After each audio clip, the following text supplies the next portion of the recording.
అందుకేలే పోరాటము రావాలి పేరంటము వయసు సొగసు తుళ్ళెంతగా తొలి రోజుల్లోనే బేజారు నచ్చేది చేస్తే ఏ గొడవ లేదుగా బాబు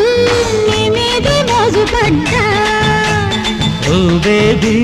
నీ మీద బెంగపడ్డా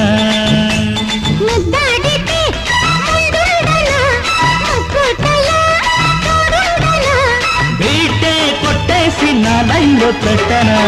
బాబు నీ మీదే మోజు పడ్డా ఓ బేబీ నీ మీద బెంగపడ్డా